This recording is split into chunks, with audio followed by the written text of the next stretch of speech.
안녕하세요. 호랑형님 리뷰하는 호랭박사입니다. 호랑형님 2부 192화 함흥 가는 길편 리뷰를 시작하겠습니다. 이번 화에서는 스토리 진행은 많지 않았지만 산군이 애초에 죽지 않았다는 사실이 새롭게 밝혀졌습니다. 그리고 아비사가 없어진 것을 알게 된 왕눈이 함흥으로 향하는 가오리의 이야기가 그려졌는데요. 오늘 스토리는 간단한 리뷰로 진행하고 일영에게 흰산의 기가 들어가고 있다는 의견이 있어서 그 부분도 함께 살펴보겠습니다. 지난화 리뷰에서 일영의 시들이 일영을 배신하거나 뭔가 허튼 짓을 할 수도 있다라고 말씀드렸었죠. 그런데 제 추측은 한참 빗나갔습니다. 제가 시들을 너무 과대평가했던 것 같아요. 시들이 일영에게 할 수 있는 것이라고는 기껏해야 꺼이꺼이 대성통곡을 하면서 싹싹 비는 것 뿐이었습니다. 소리도 깍 질러보고 애원도 해보고 스스로 죽어버리겠다고 협박 아닌 협박도 해보는데요. 일영에게 욕만 오지게 먹었죠. 호형이 요즘 심각하고 급박한 분위기로 흐르다가 간만에 시들이 개그를 보여줬는데요. 비녀단에 쳐들어가서 가차없이 도륙을 내던 그놈들이 맞는지 의심될 정도로 천진난만한 모습이었습니다. 그 와중에 불가사리 시들의 정식 명칭이 손발이라고 나왔네요. 앞으로는 얘들 부를 때 손가락시, 발가락시라고 불러야겠습니다. 시들은 일영이 자기들 명을 회수하려고 데려온 줄 알았다면서 아니어서 다행이라고 안심합니다. 하지만 오해가 아니라 제대로 본 거였죠. 일영은 여차 하면 넷 모두 명을 회수해서 산군을 부활시키려고 했던 게 확실합니다. 다만 산군이 살아있어서 명을 사용하지 않은 것 뿐이죠.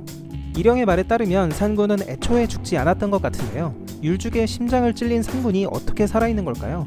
여기에는 몇 가지 가능성이 있습니다. 이제 더 이상 말하면 입 아픈 떡밥이긴 하지만 마지막으로 한번 짚고 넘어가 볼게요. 첫 번째, 여우구슬입니다. 산군이 추위에게 배가 뚫리고 나서 미호의 여우구슬로 부활했는데요. 엄밀히 말하면 이때 산군은 죽은 상태가 아니었습니다. 그냥 배가 뚫려서 큰 부상을 당한 것 뿐이었죠. 황효의 언급에 따르면 여우구슬의 효능은 죽은 자를 살리는 것으로 보이는데요. 산군이 삼킨 여우구슬이 몸속에 머무르고 있다가 산군이 죽고 나서 비로소 발동됐고 산군을 되살렸다라는 추측이 가능합니다.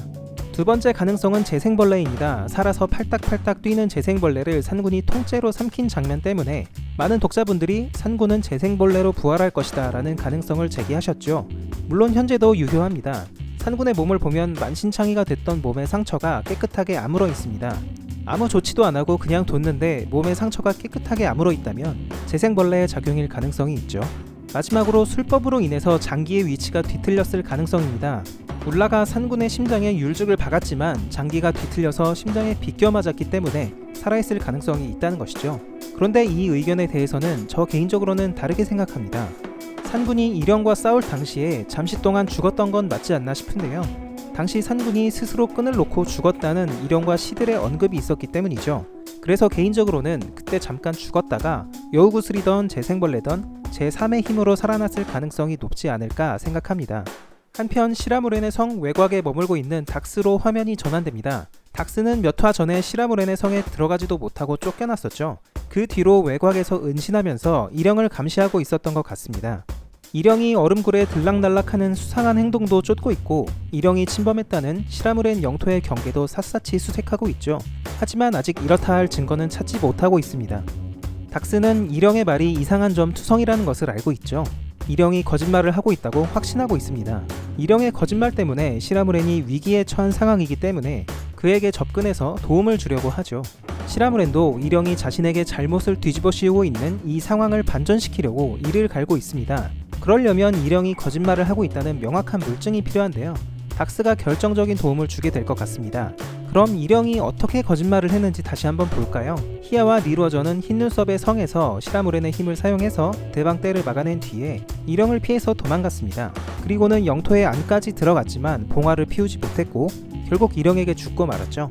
일영은 이것에 대해 히야와 니루어전을 흰눈썹의 성에서 현행범으로 잡아 죽였다고 거짓말을 했습니다.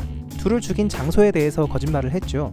그리고 시라무렌의 영토를 침범한 이유에 대해서도 새를 쫓다가 그랬다고 거짓말을 했습니다.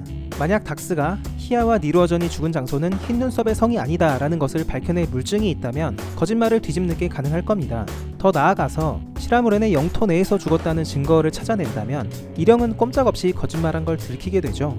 닥스의 부하들은 이미 영토의 경계를 한번 수색했는데 별다른 증거는 찾아내지 못했습니다. 과연 이들이 찾을 만한 증거가 있을까요? 생각해보니까 수상한 장면이 하나 있긴 했습니다. 무이치가 일영의 시들의 공격을 막는다고 보호막을 치는 장면인데요. 보호막을 치려고 손을 위로 뻗는 순간 잡고 있던 칼을 냅다 던져버립니다. 칼은 허공을 날아서 어딘가 눈 속에 파묻혀버린 것 같죠? 이게 의도성이 있는 행동인지는 확실하지 않습니다만 혹시 니루어전이 자신의 계획이 실패할 걸 대비해서 누군가 자신의 흔적을 발견해주길 바라고 한 행동이 아닐지 살짝 의심이 됩니다. 이 칼은 시라무렌이 무이치에게 직접 하사한 검이라고 말한 적이 있죠. 만약 저 부러진 칼이 발견된다면 시라무렌이 하사한 검이 영토의 안에서 부러진 채로 발견되는 상황이 됩니다.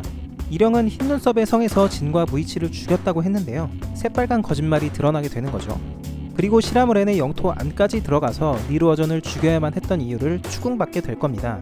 어쩌면 이것이 이령의 거짓말을 입증할 유력한 단서가 될 수도 있어 보입니다. 여튼 닥스도 윗선의 누군가에게 명을 받고 이령을 감시하는 입장이기도 하고요. 이령에게 개인적인 악감정도 있기 때문에 쉽게 물러나진 않을 것 같습니다. 닥스가 비녀단을 쫓아서 의주에 갔을 때 이령이 부하들 보는 앞에서 목을 조르면서 쪽을 준 적이 있죠. 그리고 자신의 전임자도 이령 때문에 뭔가 험한 일을 당했던 정황도 있고요. 여러모로 닥스도 이령에 대한 감정이 좋지는 않을 것 같습니다. 과연 닥스가 어떻게 시라무렌에게 도움을 줄지 기대가 되는 부분입니다. 다시 장면이 전환되고 왕눈이와 범들의 이야기가 나옵니다. 왕눈이는 아비사가 없어졌다는 사실을 뒤늦게 알고 무척 당황을 하죠. 일단 아비사가 마을에 없으면 고액소들로부터 지킬 수가 없고요. 빠르가 위령선을 구해와봤자 먹일 수가 없게 돼서 계획이 완전히 망가져버립니다. 지금 상황이라면 범들 몇 마리가 가오리의 뒤를 빨리 쫓아가야 될 것 같고요. 몰래 숨어서 아비사를 고액조들로부터 보호해야 되는 처지가 된 것 같습니다. 왕눈이는 사라진 무케와 아랑사를 찾다가 냄새를 따라서 얼음굴 속까지 왔던 것 같은데요. 거기서 어쩌면 얼음 속의 산군을 목격한 것 같습니다. 이 장면을 보면 눈동자는 위쪽을 바라보면서 무케를 핥고 있는데요. 이 눈동자는 산군을 바라보는 것일 가능성이 있어 보입니다. 그 기억을 떠올리면서 땀을 뻘뻘 흘리고 침도 꼴깍 삼키는 거 보니까 산군을 본 게 맞을 것 같습니다. 물론 그 이전에는 산군을 본 적이 없을 테니까 산군인지 누군지 모를 수도 있는데요. 채들이 산군이다 라고 소리 지르면서 도망간 걸 목격한 범도 있기 때문에 얼음굴 범이 산군이라는 것을 알 수도 있을 것 같습니다. 한편 치치는 고원을 돌고 돌다가 구다국이 있는 곳까지 날아왔는데요. 왕눈이와 범들이 모여있는 것을 신기하게 쳐다봅니다. 치치 입장에서는 굉장히 특이한 장면이죠. 원래 범은 단독 생활을 주로 하는데 호영 세계관에서도 일반적인 범은 단독 생활을 하는 것으로 언급이 됩니다. 2부 초반에 나왔던 노마자가 빠르의 부하들을 보면서 왜 이렇게 이리떼처럼 몰려다니냐, 범의 긍지도 없냐 하면서 혼내는 장면도 나왔죠. 호영에서 무리 생활하는 범은 과거 무커가 대장이었던 흰산범들, 그리고 현재 빠르를 따르고 있는 범들, 이 정도인 것 같습니다. 다시 돌아와서 치치는 고액조들이 범들을 감시하는 것을 목격하는데요. 치치 입장에서는 고액조나 범들이나 자기가 상관할 바는 아니니까 크게 신경 안 쓸 수도 있습니다. 그것보다는 구다국 가까이까지 왔기 때문에 어쩌면 아랑사를 목격하게 될 수도 있을 것 같습니다. 거기다가 왕눈이가 산군을 본 게 사실이라면 범들 사이에서 산군에 대해 얘기하는 것을 우연히 듣게 될 수도 있을 것 같죠. 치치가 먼 까치목골에서 추위를 쫓아 이제 구다국까지 왔는데 산군이나 아랑사 관련해서 어떤 역할을 하긴 할 것 같습니다. 이번 화는 장면 전환이 굉장히 많이 되죠. 이번에는 가오리 시점입니다. 구다국 왕과 함께 함흥에 거의 다 왔는데요. 그 와중에도 수레바퀴가 돌에 걸려서 오도가도 못하는 사람들을 돕고 있죠. 가오리의 괴력을 보고 고액조들이 놀라는 모습이 나오는데요.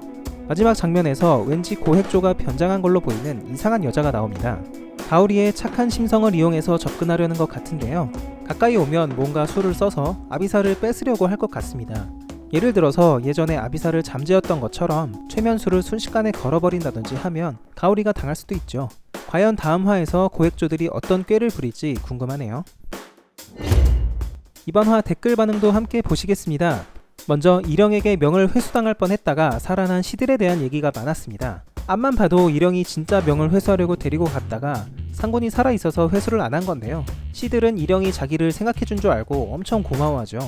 그리고 이번에는 진짜 진지하게 반항 한번 할 줄 알았는데 그냥 울고불고 눈물 콧물 흘리는 장면만 나오니까 좀 웃겼습니다. 이령의 씨가 1부 막판에 처음 등장했을 때는 오싹할 정도로 포스가 있었는데요. 2부에서는 하도 강자들이 많이 나오다 보니까 점점 개그캐가 돼가는 느낌이네요.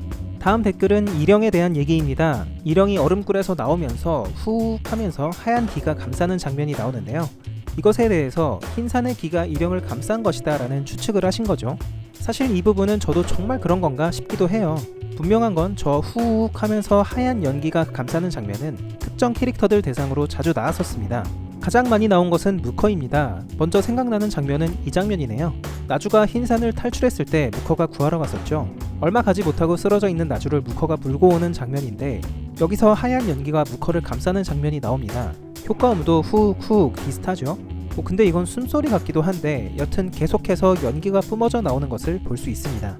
그 다음 장면은 무커가 죽을 당시입니다. 이건 예전 영상에서도 뭔가 있는 것 같다고 말씀드렸던 장면인데요.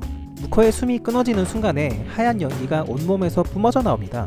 그래서 흰산의 기운이 빠져나가는 장면 아니냐 그렇게 추측을 했었죠. 여튼 이 장면도 있었고요. 마지막으로 구망의 회상입니다. 그날 거인들의 사투 편에서 나왔던 장면이죠. 공명 무커가 등장해서 구망의 불을 다 꺼버리는데 여기서도 하얀 연기가 감싸면서 쿡쿡 하면서 등장합니다. 이런과 굉장히 비슷한 묘사, 효과음인 것을 볼 수 있죠. 이렇게 나열해놓고 보니까 진짜 흰산의 기인가 싶기도 하네요. 그리고 추위도 저런 묘사가 나온 적이 있습니다. 이 장면은 무커의 팔을 이식받고 처음 염주가 풀린 모습인데요. 앞에서 공명 무커 묘사랑 거의 비슷하게 하얀 기를 내뿜으면서 훅 하고 등장하죠. 추위에게 무커 팔이 달려있어서 흰산의 기운이 있는 건가?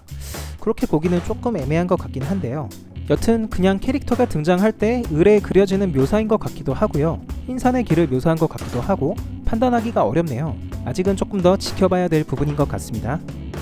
오늘의 리뷰는 여기까지입니다. 저는 다음주 토요일 오후 2시에 다시 찾아뵙겠습니다. 호랭박사와 함께 호랑이형님 완결까지 보실 분들은 지금 구독을 눌러주세요. 감사합니다.